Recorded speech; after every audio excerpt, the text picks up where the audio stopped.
जय। कथा प्रारंभ होत है विराजो श्री हनुमान, राम तो लक्ष्मण जानकी सदा करो कल्याण। सियावर रामचंद्र की जय, पवन सुत हनुमान की जय, मेरे श्री गुरु महाराज की जय। बोलो भाई सब संतन की, बोल श्री विष्णु भगवान की जय, बोल कार्तिक महात्म की जय।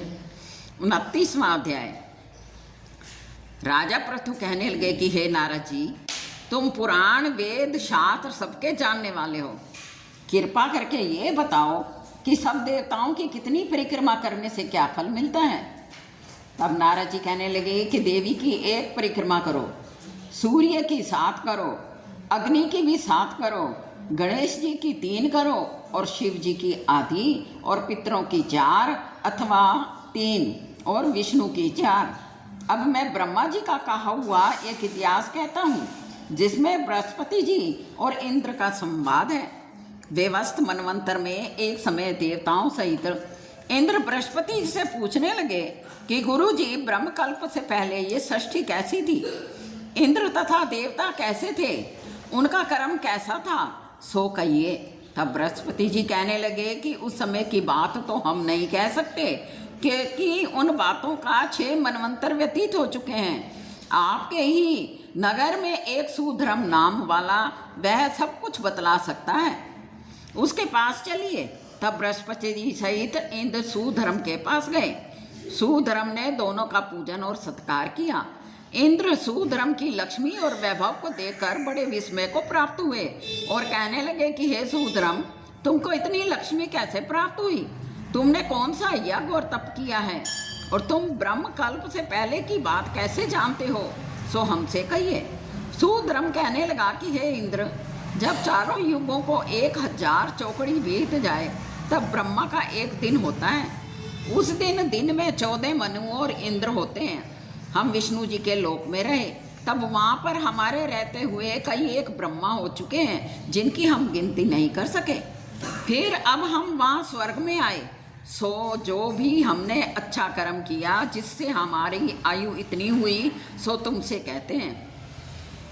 पहले जन्म में हम मांस खाने वाले गीध थे।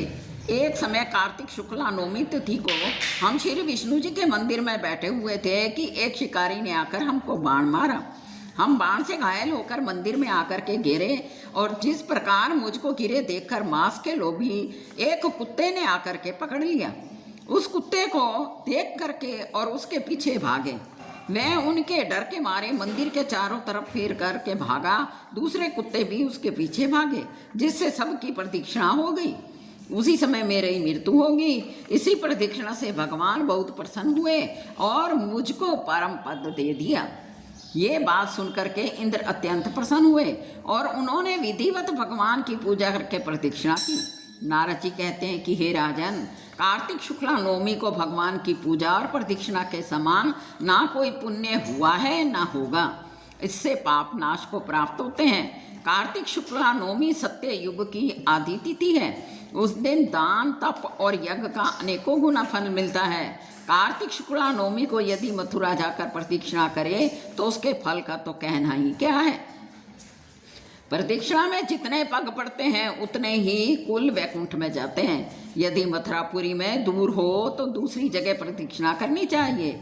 यदि वह भी ना हो सके तो ब्राह्मण, विष्णु या गौ के स्थान की प्रतीक्षणा कर लेवे, या सालकराम और तुलसी की भी प्रतीक्षणा कर लेवे।